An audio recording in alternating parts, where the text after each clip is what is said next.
Yes my dear students, सभी लोग ready हो? आज क्या पढ़ने वाले हैं अपन? आज पढ़ने वाले हैं चैप्टर नंबर 10, जो ग्रेविटेशन वाला जो चैप्टर है उसका सेकंड सेशन। ठीक है, तो पहले अपन ने पढ़ लिया यूनिवर्सल लॉ ऑफ ग्रेविटेशन पढ़ लिया और फ्री फॉल पढ़ लिया।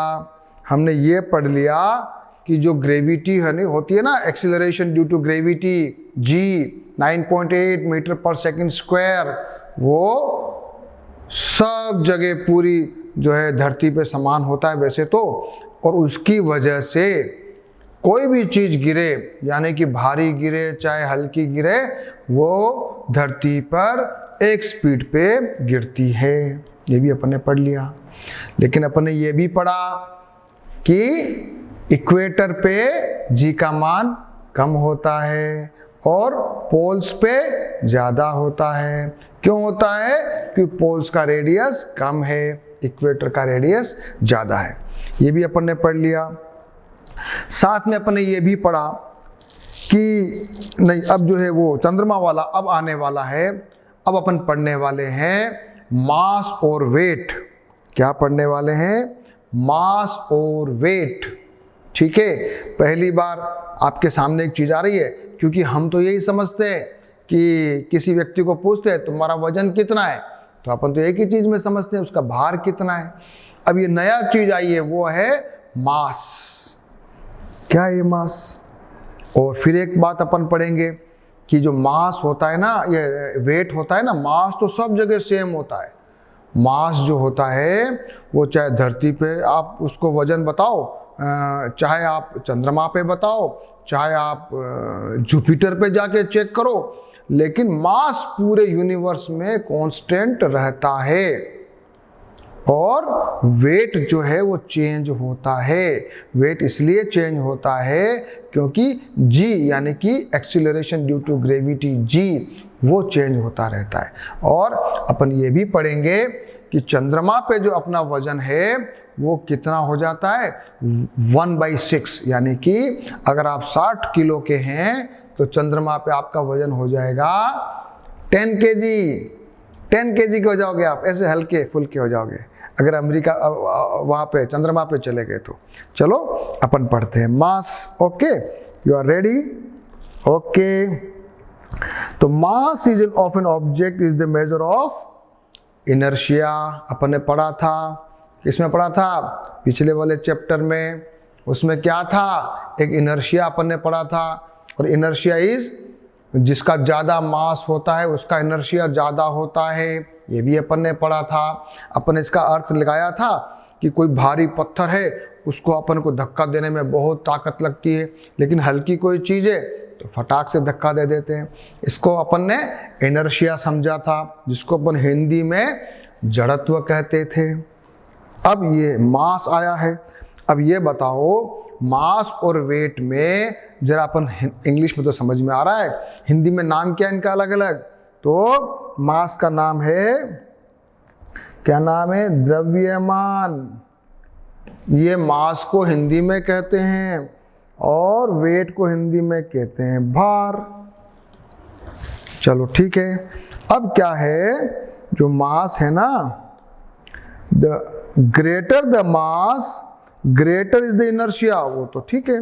It remains the same whether the object is on earth, the moon and even on the outer space. Mass is constant. तो मैंने जरा ऊपर लिखा, जरा देखो क्या लिखा है, क्या लिखा जरा देखेंगे। Mass is the measure of inertia.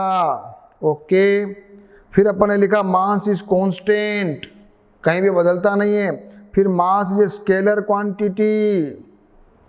Okay, ये एक और नई बात आई, स्केलर वेक्टर। स्केलर यानी अदिश, जिसमें डायरेक्शन नहीं होता है, और दूसरा होता है वेक्टर, जिसमें डायरेक्शन होता है। इसका मतलब ये हुआ कि जो वेट है ना वो वेक्टर क्वांटिटी हुई। ओके, वेक्टर क्वांटिटी का क्या मतलब है? यहाँ कौन सा डायरेक्शन आ रहा है वेट में, जरा अपन देख लेते हैं। Okay, come So, Earth attracts every object with a certain force and this force depend upon the mass of the object and the acceleration due to the gravity. जो धरती है वो प्रत्येक वस्तु को अपनी ओर खींचती है, और वो जो खींचती है वो डिपेंड करता है मास पर और जी पर। तो अपने पास फॉर्मूला आने वाला है। क्या फॉर्मूला आने वाला है? F equal to M A तो हमको मालूम है, और F इक्वल टू ए की जगह अपन ने जी रख दिया, तो क्या बन गया? F equal to M G, और यहां से इसको बन गया W। F को देखो क्यों लिखा है ऐसा? The force of attraction of the earth is on the object is known as the weight of the object. So what is the weight? The force of the object, force of attraction of the object on the earth is known as weight. Weight of the object. तो अपने पास formula क्या आ गया? W is equal to mg. Okay, तो अब अपने को फटाक से समझ में आ गया कि जो अपना एक तो था m और एक है w, तो w जो है वो mg है, बस इतना सा फर्क है। और ये g जो है चंद्रमा पे अलग है, जुपिटर पे अलग है, कहीं भी चले जाना अलग अलग है। धरती पर भी दो जगह अलग अलग आता है, थोड़ा पोल्स पे अभी थोड़ा अलग है और इक्वेटर भी थोड़ा अलग है। तो वेट जो है वो आपको पोल्स पे थोड़ा ज़्यादा मिलेगा और इक्वेटर पे कम मिलेगा। जरा कितना डिफरेंस है जरा बताओ भैया। तो इसका आंसर सभी बच्चे याद कर लें, पोल्स और इक्वेटर में 0.5% का अंतर है, ज़्यादा नहीं है। पोल्स पे, पोल्स और इक्वेटर क्या ना, पोल्स वर्सेस इक्वेटर, तो पोल्स पे थोड़ा ज़्यादा है। कितना ज़्यादा है? 0.5%। यानी कि अगर आपका वजन यहाँ पर जो है कितना, यहाँ पर मान लिया 100 kg है, कहाँ पे? इक्वेटर पे, तो यहाँ पे होगा 100.5 kg, बस आधा किलो का फर्क पड़ेगा। अगर आप 100 किलो के हैं तो 0.5%, ये एक छोटी सी बात समझ में आई। और W is equal to mg समझ में आ गया।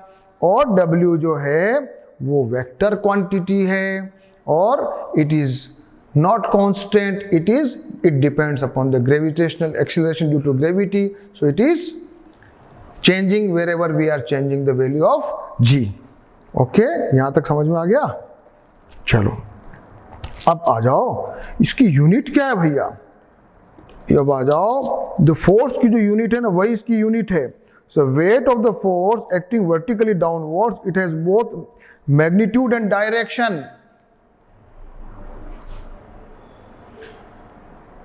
वेट वेक्टर क्वांटिटी है और इसके मैग्नीट्यूड डायरेक्शन दोनों होता है। एंड इट द डायरेक्शन कौन सा है?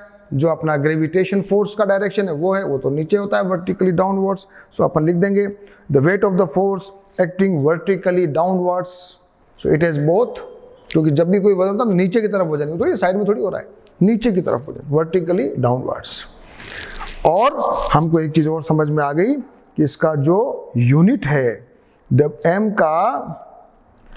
का जो यूनिट था वो तो था मान लो kg, और W का जो यूनिट है ना वो क्या है?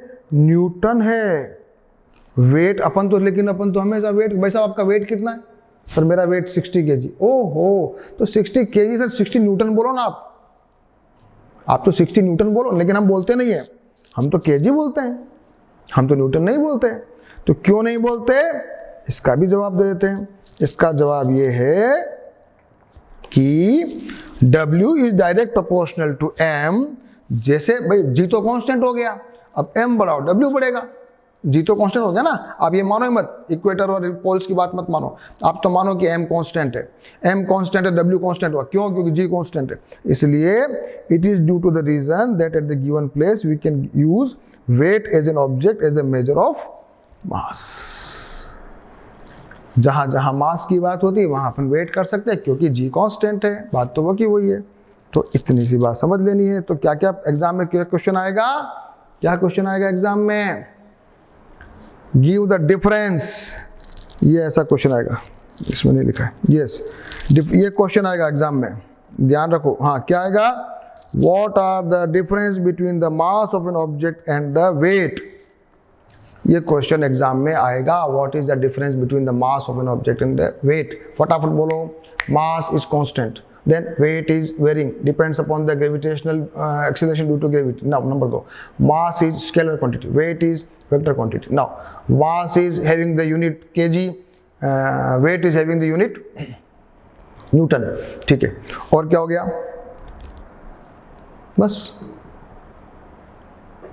बिल्कुल सही हो गया है ना। और देख लेते हैं, वेक्टर हो गया, चेंजिंग वो हो गया, और मेजर ऑफ ग्रेविटी हो गया, बस इतना सा याद करना है। ये लिख लो, जो मैंने लिखा हुआ है ना इसको लिख लो, measure of inertia, constant, scalar quantity, only KG, और इधर लिखा हुआ है, क्या लिखा हुआ है, ये वाला, ये देख लो इधर, vector changing Newton, it is also a measure of gravity.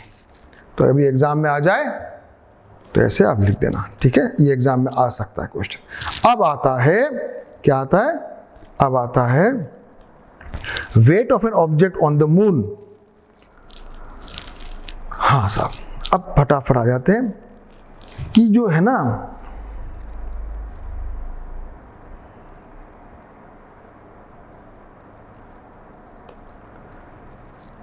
weight of an object on the moon is the force which the moon attracts the object। अब आपको जो वेट मून पे निकालना है ना, तो मून कितनी ताकत से खींचता है, ठीक है। तो मान लेते हैं कोई वस्तु जिसका मास m है, और ये मून की बात हो रही है, तो वेट ऑन मून आ गया g, m मून का और ये r मून का, m यानी कि मास ऑफ द मून, और ये रेडियस ऑफ द मून, ये रेडियस ऑफ द मून। फिर ये अपन को दे भी रखा है यहाँ पे, अर्थ और मून का डिफरेंस दे रखा है, अर्थ तो भारी है थोड़ी, मून थोड़ा हल्का है, लिखा हुआ 5.9 × 10⁻28 ये लिखा हुआ है। फिर दोनों का रेडियस लिखा हुआ है, और इसी प्रकार से धरती का लिखा हुआ है। दोनों की वैल्यू डाल देते हैं, और दोनों की वैल्यू लिखने के बाद जब अपन डिवीज़न करते हैं तो अपने पास आता है 1/6। ये एग्जाम में केवल ये पूछते हैं, बस केवल इसके ऊपर क्वेश्चन आएगा कि वेट ऑफ द मून के ऊपर जो 1/6 वाला जो है ना, ये क्वेश्चन आएगा। अभी क्वेश्चन अपन आगे करेंगे। आपको इतना सा याद रखना है कि वेट जो है अगर चंद्रमा पे 1/6 रहता है, और कैसे आया, ये फॉर्मूला अपने पास है। अब आ जाओ 2 क्वेश्चंस पे। ये क्वेश्चन ऐसे छोटे छोटे क्वेश्चंस परीक्षा में 1-1, 2-2 नंबर के आते हैं। Mass of an object is 10 kg, what is the weight on the earth. Okay, mass is है 10 kg, weight is equal to होता है mg, ये हो गया 10 × 9.8, और ये 9.8 न्यूटन। अब इतना सा याद रखना, 9.98 न्यूटन लिखना मत भूलना। अगर न्यूटन नहीं लिखा तो अपनी सारी मेहनत बेकार हो जाएगी और नंबर कट जाएंगे। अब आ जाओ अगला क्वेश्चन जो परीक्षा में पूछे जाने वाला है। An object weighs 10 newton when measured on the surface of the earth। धरती पे जब किसी का वेट का मेजरमेंट किया तो वो आया 10 न्यूटन। बताइए what would be its weight when measured on the surface of the moon. चंद्रमा पे कितना होगा, बहुत इजी है, डिवाइड कर लीजिए, WE/6 is equal to 1.67 Newton. बस ये छोटे छोटे क्वेश्चन आने वाले हैं, बहुत इजी है, समझ लें। और ये वैसे आता नहीं है, फिर भी आ जावे तो क्या करोगे। What is the weight of an object? Why is the weight of an object on the moon is 1/6 of its weight on the earth? अगर ये क्वेश्चन आ गया तो आपको पूरा फॉर्मूला बताना पड़ेगा। कौन सा, ये फॉर्मूला, ये फॉर्मूला बताना पड़ेगा भैया। कौन सा, ये वाला फॉर्मूला। ये पूरी कैलकुलेशन, ये वाली कैलकुलेशन, देन ये कैलकुलेशन, देन ये कैलकुलेशन, देन ये, और देन ये।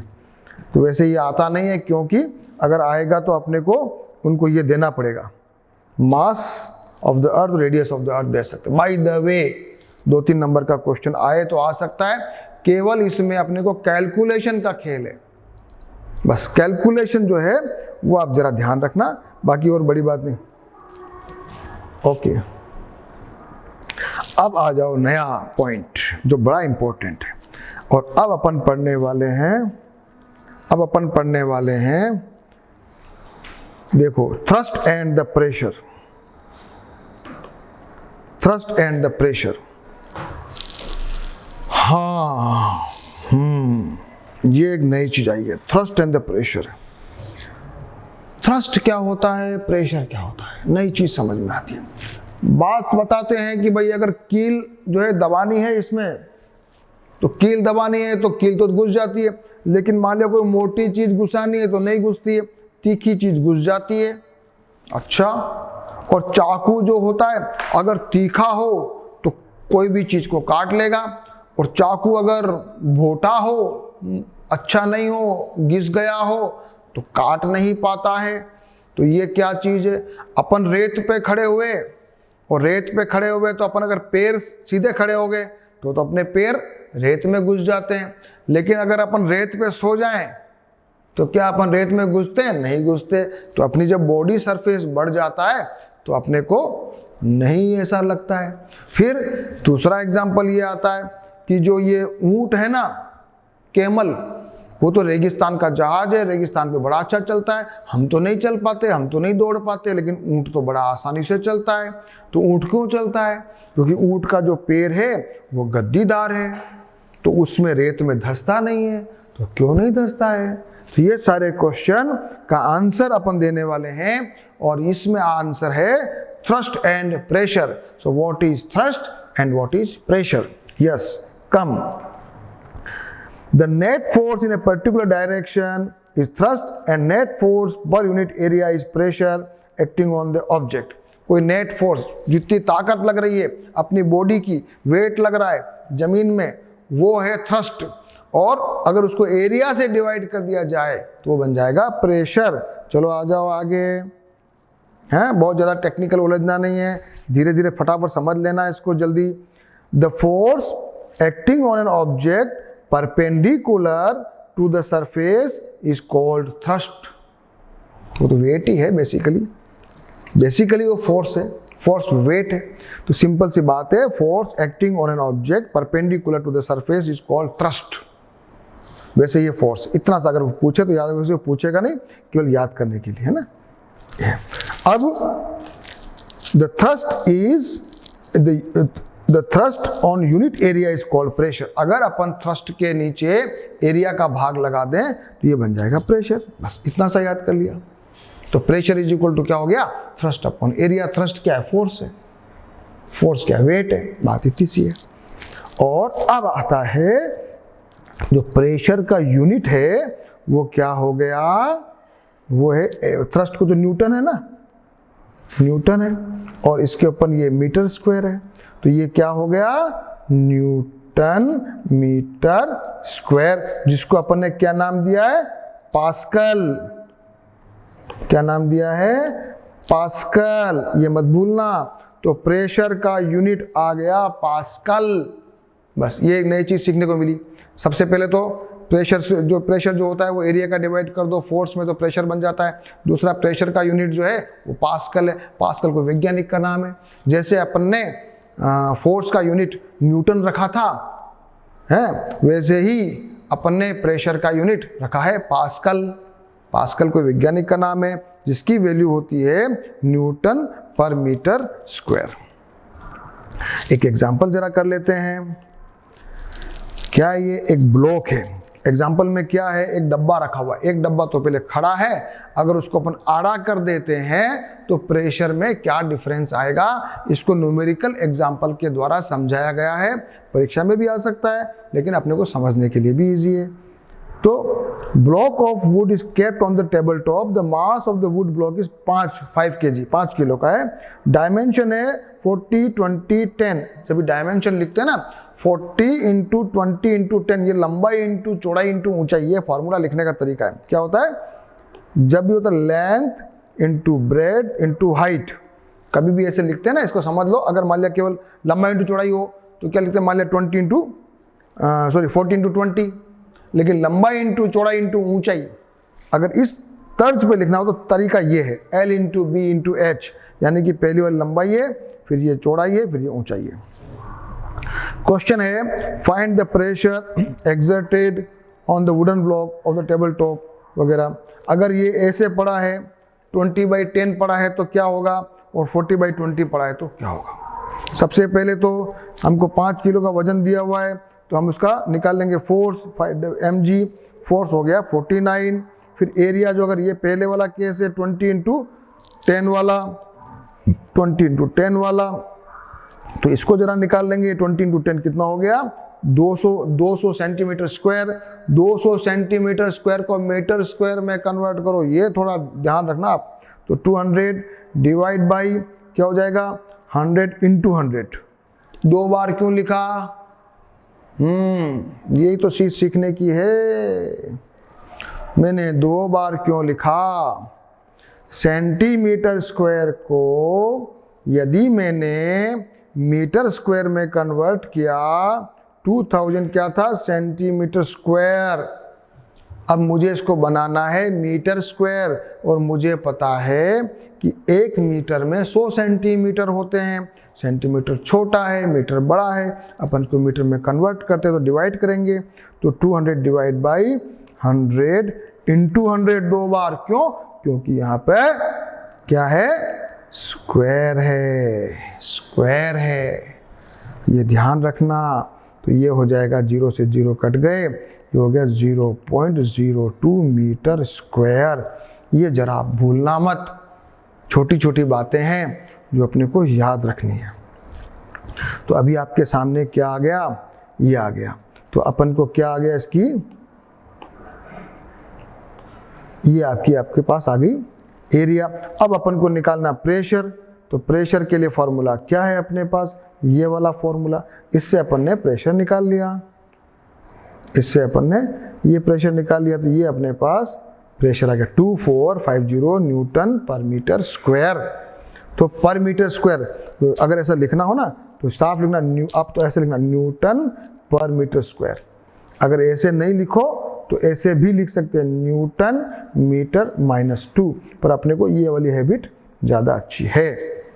फिर उसी प्रकार से दूसरा कर लो 40 to 20, ये हो गया। ये इसको जब पर किया तो ये अपने पास आ गया 612.5। तो ज़्यादा किसका हुआ, ज़्यादा किसका हुआ, ज़्यादा हुआ इसका, इसकी तुलना में, ठीक है। तो pressure exerted by the side 20 × 10 is equal to this, and by the side is this. So this is the answer. Thus the same force acting on a smaller area, the same force acting on a smaller area exerts a large pressure and smaller pressure is on the large area. यानी अपन जब खड़े रहते हैं तो ज़्यादा पैर ज़मीन में रेत में घुसते हैं। उसका कारण ये है क्योंकि नीचे पैरों का एरिया कम है, लेकिन यदि अपन लेट जाते हैं, सो जाते हैं तो अपना एरिया बढ़ जाता है, और एरिया बढ़ने की वजह से हमारा प्रेशर कम हो जाता है। अभी अभी अपन ने पढ़ा। And this is the reason why a nail has a pointed tip, knives has a sharp edges and building has wide foundations. Sharp चाकू का एजेस शार्प क्यों होता है, इसलिए होता है क्योंकि ज़्यादा प्रेशर डालेगा, सब्जी को जल्दी से काट देगा, और मोटा होगा तो बहुत ताकत लगानी पड़ेगी, फोर्स बढ़ाना पड़ेगा। तो जितना एरिया कम होगा फोर्स कम लगाना पड़ेगा। आ गया समझ में, सबको क्लियर हो गया। थ्रस्ट समझ में आ गया, प्रेशर समझ में आ गया, और थ्रस्ट का अपने को यूनिट समझ में आ गया। थ्रस्ट का यूनिट तो फोर्स का न्यूटन है, प्रेशर का पास्कल है, पास्कल को न्यूटन पर मीटर स्क्वायर कहते हैं। अपन को ये समझ में आ गया। अब अपना अगला चैप्टर है प्रेशर इन फ्लूइड्स। अब अपन बात कर रहे हैं फ्लूइड्स की। फ्लूइड जो है वो लिक्विड और गैस दोनों को फ्लूइड कहते हैं। फ्लूइड को हिंदी में कहते हैं तरल, हिंदी में क्या कहते हैं उसको, तरल। और लिक्विड को क्या कहते हैं हिंदी में, द्रव। बड़ा लफड़ा है। तो फ्लूइड, जब फ्लूइड शब्द आता है इसका मतलब उसमें गैस भी शामिल हो गई और लिक्विड भी शामिल हो गया, तो फ्लूइड, ठीक है, अपन लोग तो जानते हैं, पर अपन को थोड़ा समझना चाहिए ना कोई चीज़ पढ़ते वक्त। अब आ जाओ, हाँ सर, तो अब ये बताओ कि सॉलिड ने तो वो डाला प्रेशर, तो गैस कैसे डालती है प्रेशर?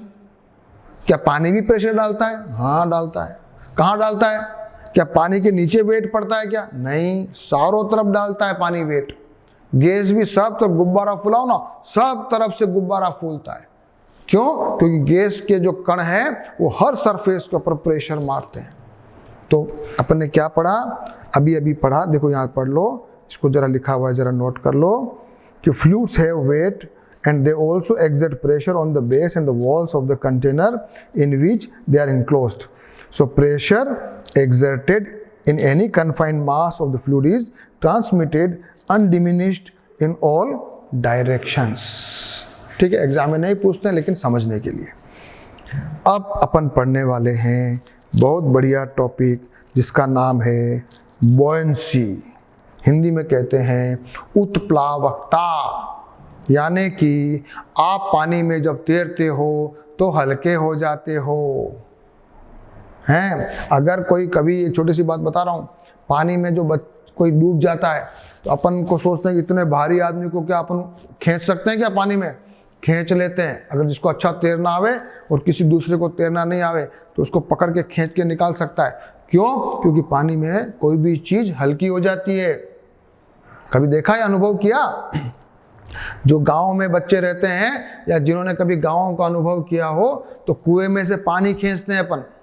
कभी आपको जीवन में अनुभव आए तो देखना, तो कुएं में जब पानी खींचते हैं तो बाल्टी जब कुएं पानी के अंदर डूबी रहती है तो अपने को कोई ताकत का वो जोर नहीं आता है, लेकिन जैसे ही बाल्टी जो है पानी से ऊपर उठती है एकदम जोर आता है, एकदम उसकी वजन बढ़ जाता है। एक अनुभव ये आया। फिर और बताओ, कौन से एग्जाम्पल बताओ हैं? कोई एग्जाम्पल आ रहा है कि जब आप पानी में डूबे और हल्के हो गए? नहीं आया। एक एग्जाम्पल आप घर पे जाके करना। क्या करना? एक पानी की जो बोतल होती है ना बिस्लेरी वाली, उसको खाली को ढक्कन टाइट कर देना। ढक्कन टाइट करके फिर उसको डुबाना, किसी टंकी वंकी में हो ना, पानी की टंकी में डुबाना, तो डूबती नहीं है। आप तो ताकत लगाओ, वो उछल के ऊपर आती है। फिर आप अंदर जितना अंदर जितना अंदर जितना अंदर जितना अंदर नीचे दबाते जाओगे उतनी ताकत आपको बढ़ानी पड़ेगी। तो ये कौन ताकत लगा रहा है?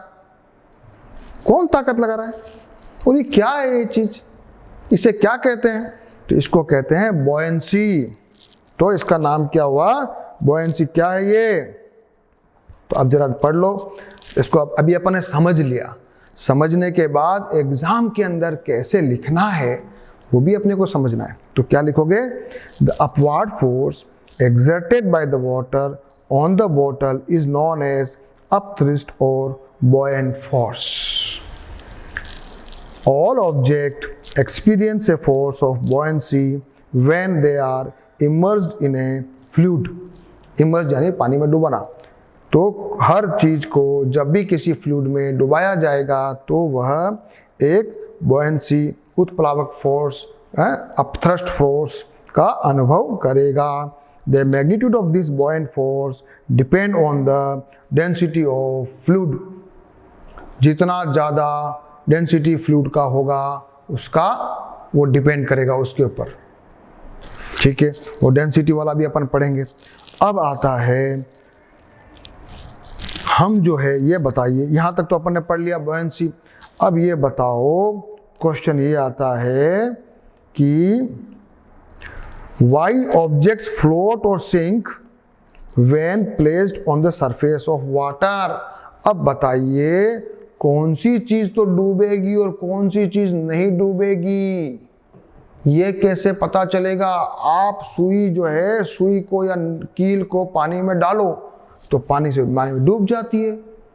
लोहे की कोई भी चीज डालो डूब जाती है।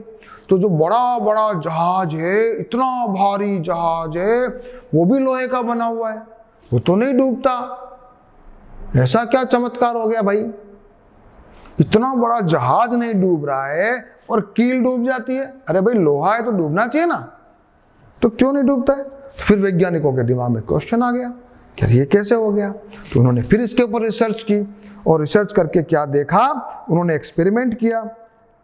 एक्सपेरिमेंट ये किया, उन्होंने एक जो है कॉर्क होते हैं ना, कॉर्क, कोई भी अपना फोम है या अपना गत्ता है या अपना क्या कहते हैं थर्मोकोल है, उस थर्मोकोल का कॉर्क बना हुआ उसको पानी में रखा, तो वो तो डूबा नहीं, तैरने लग गया।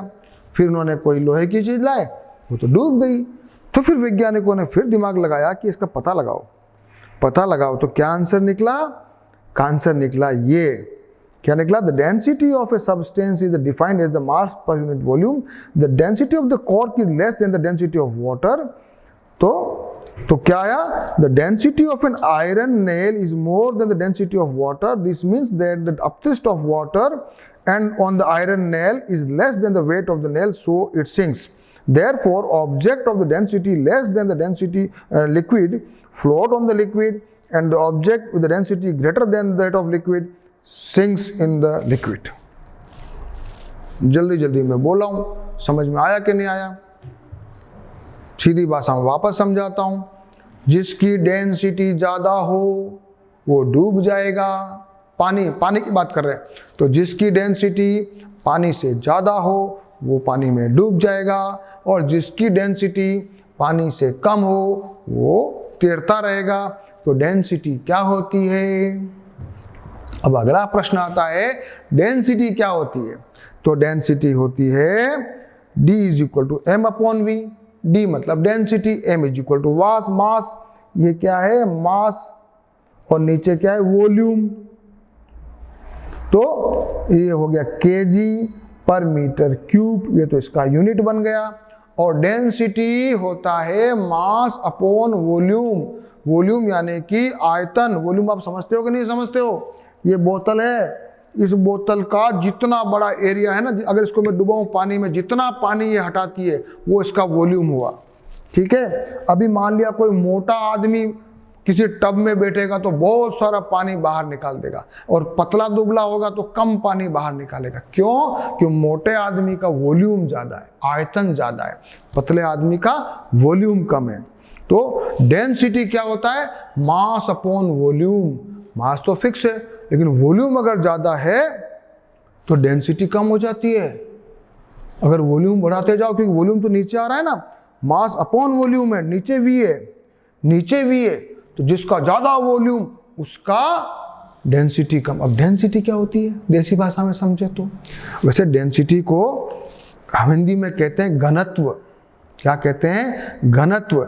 जैसे मान लिया जो लोहा है ना, वो एकदम ऐसे टाइट है, कट्ठा है, उसको कहते हैं डेंस है। लेकिन रुई हो तो कैसा लगेगा? और ये तो डेंसिटी नहीं है, रुई तो सिर्फ फैली है, चित्री है, उसको अपन कहते हैं कम डेंसिटी वाला। और एक कभी यूज करते हैं लाइन कि पॉपुलेशन डेंसिटी, जनसंख्या घनत्व। अपन कहेंगे दिल्ली और बॉम्बे में ना पॉपुलेशन डेंसिटी बहुत ज़्यादा है, अपने गांव में कम है। तो गांव में कम क्यों है? और अमेरिका में तो बहुत कम है, रशिया में और कम है। तो रशिया में जितनी ज़मीन है उसकी तुलना में आदमी कम है, लेकिन अपने इंडिया के अंदर अगर मान लिया उत्तर प्रदेश, बिहार की बात कर रहे हो, बम्बई की बात कर रहे हो, तो पॉपुलेशन डेंसिटी बहुत ज़्यादा है। पर मीटर स्क्वायर अगर आप कैलकुलेशन करोगे ना, तो आदमियों की संख्या ज़्यादा संख्या आदमी हो गया, तो हम बोलेंगे पॉपुलेशन डेंसिटी ज़्यादा है। तो डेंसिटी से अपन को समझ रहे, कोई भी चीज़ पास है तो ज़्यादा डेंस है। कभी कोहरा है तो अपन कहेंगे अरे बहुत डेंस हो गया आज, बहुत डेंस, घना कोहरा। हिंदी में बोलेंगे घना कोहरा, बादल बहुत घने हैं, डेंस क्लाउड है। बहुत चीजें पास रखी है, सामान घिच-पिच रखा हुआ है, यार कितना डेंस तुमने रखा हुआ है। समझ में आ गया? Density is mass upon volume. जिसका वॉल्यूम ज्यादा, डेंसिटी कम, और जिसकी डेंसिटी कम पानी से वो तैरता रहेगा, जिसकी डेंसिटी ज्यादा है वो डूब जाएगा। ये एग्जाम में क्वेश्चन आता है, तो आप इसको जरा समझ लें और याद कर लें। क्वेश्चन आएगा ना तो आप लिखना पड़ेगा ना, कि नहीं लिखोगे? आ जाओ। यस, ये क्वेश्चन आने वाला है। ये तीनों क्वेश्चन जो है बहुत ही इंपॉर्टेंट। पहला, why it is difficult to hold a school bag having a strap made of thin and strong string. आपको स्कूल का बैग में दूं, स्कूल का बैग आप जाते हो, अगर उसकी जो ये पट्टे हैं ना, वो पट्टे अगर पतले पतले हो, बहुत पतले, रस्सी जैसे पतले पतले, तो आपको ऐसा दर्द होता है ना, चमड़ी के ऊपर ऐसा निशान बन जाता है। लेकिन पट्टा अगर मोटा हो, गद्दी वाला हो, तो आपको ऐसा दर्द नहीं होता है। वजन तो सेम है बैग का, तो क्या कारण है बताइए, क्वेश्चन आएगा। तो इसका आंसर क्या लिखोगे आप? देखो मैंने नीचे यहाँ पे लिखा है, देखिए जरा देख लो। और वो आंसर ये है कि जो pressure is inversely proportional to the surface area. क्या लिखोगे? मैं बोल रहा हूँ, आप लिख लो। Pressure is inversely proportional to the surface area. So as the surface area increases, pressure decreases. So on the belt which is having the width will create low pressure. ये इसका आंसर आ गया। अब अगला क्वेश्चन कर लो। What do you mean by buoyancy? ये question तो बहुत ही इंपॉर्टेंट है। What do you mean by, समझ में तो आ गया, buoyancy होता है अपथ्रस्ट फोर्स होता है। अपथ्रस्ट फोर्स होता है पानी वानी में अपन डूबते हैं तो छलांग लगाते हैं तो पानी अपने को ऊपर फेंकता है, वो अपन को समझ में तो आ गया। एग्जाम में कैसे लिखोगे? What do you mean by buoyancy? तो जरा मैंने लिख दिया आपके लिए, देखो लिख लो क्या लिखा है। The upward force exerted by the liquid on an object immersed in it known as buoyancy. When we try to immerse an object in water, then we feel an upward force exerted on the object which increases as we push the object deeper into the water. तो ये एक buoyancy का ये question है। What do you mean by buoyancy का answer है, जरा note कर लो और लिख लो। अगला क्वेश्चन करते हैं। Why does an object float or sink when placed on the surface of water? ये क्वेश्चन भी आने वाला है। ये क्वेश्चन तो आने वाले हैं, बहुत अच्छे अच्छे क्वेश्चन है, बहुत अच्छे और इजी क्वेश्चन है। Why does an object float or sink when placed on the surface of water? अभी अभी आंसर पढ़ा था, जिसकी डेंसिटी ज़्यादा है वो डूब जाएगा, जिसकी डेंसिटी कम है वो नहीं डूबेगा। ज़रा लिखने का तरीका बता दो।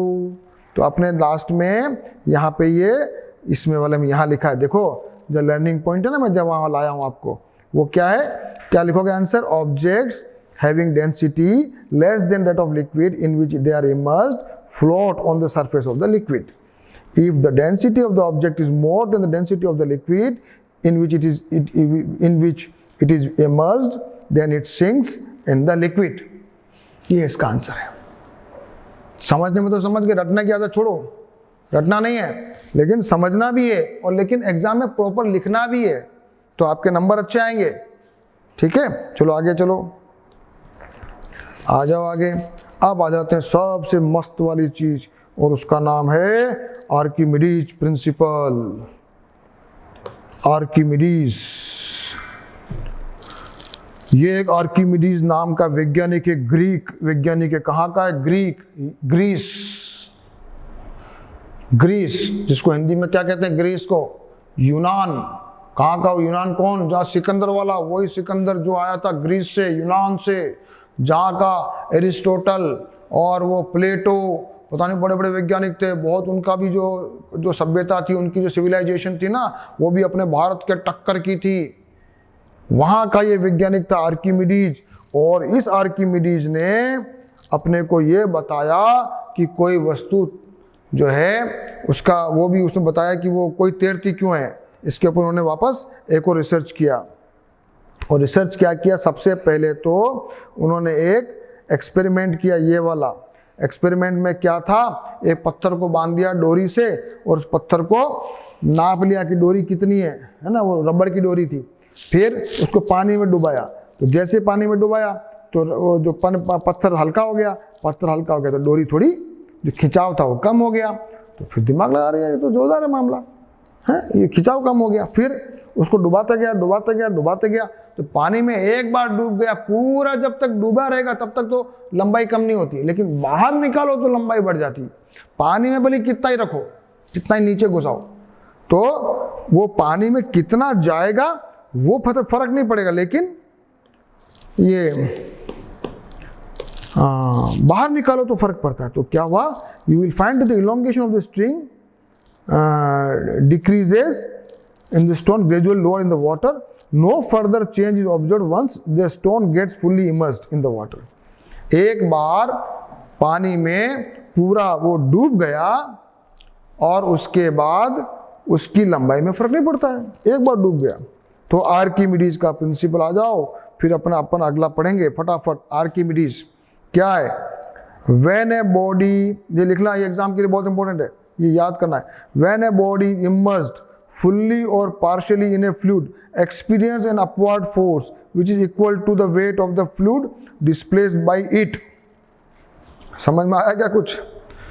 When a body is immersed fully और partially in a fluid it experiences an upward force that is equal to the weight of the fluid displaced by it.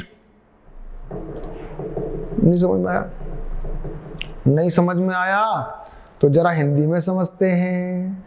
क्या है, यदि कोई वस्तु पूर्ण या आंशिक रूप से किसी तरल पदार्थ में डुबाई जाती है, पूर्ण या आंशिक यानी पूरी डूबो चाहे आधी डूबो, पूर्ण या आंशिक, इंग्लिश में लिखा है फुल्ली और पार्शियली, तो पूर्ण या आंशिक रूप से किसी तरल पदार्थ में डुबाई जाती है, तो वस्तु का भार वेट ऑफ द ऑब्जेक्ट, वस्तु का भार उसके द्वारा हटाए गए द्रव के बराबर होता है। जितना पानी हटाओगे इतना आपका भार है। तो आपका वेट निकाल लिया उसने, हैं? आप जितना पानी हटाओगे ना इतना आपका वेट है। ओके, तो ये हुई बात। तो जहाज क्यों तैरा? क्योंकि जहाज इतना बड़ा विशाल था, तो उसने बहुत सारा पानी हटाया, तो इतनी ताकत नीचे से लगी तो जहाज तो डूबा ही नहीं। लेकिन जो कील थी ना, वो कील तो इतना पानी नहीं हटा पाई, इसलिए वो डूब गई। तो वापस से पढ़ेंगे, when a body is immersed fully और partially in a fluid it experiences an upward force that is equal to the weight of the fluid displaced by it. और इसके आधार पे कुछ मशीनें बनाई गई है जो अपने काम आती है रोज। लेक्टोमीटर, याद करना, दूध की क्वालिटी को चेक करना हो कि दूध में फैट कितना है, घी कितना है, वसा कितना है, उसको मेजरमेंट करने के लिए अब गांव में जाते हैं ना कि आपका दूध 3 फैट 2 फैट, तो वो जो है लेक्टोमीटर में होता है। और दूसरा है हाइड्रोमीटर जो डेंसिटी को मेजरमेंट करता है। ओके, और अब अपन तीसरा सेशन पढ़ेंगे, लास्ट सेशन, जिसमें ये पूरा चैप्टर के ऊपर सारे क्वेश्चंस को हम करने वाले हैं, पूरी एक्सरसाइज को करने वाले हैं। Okay, thank you.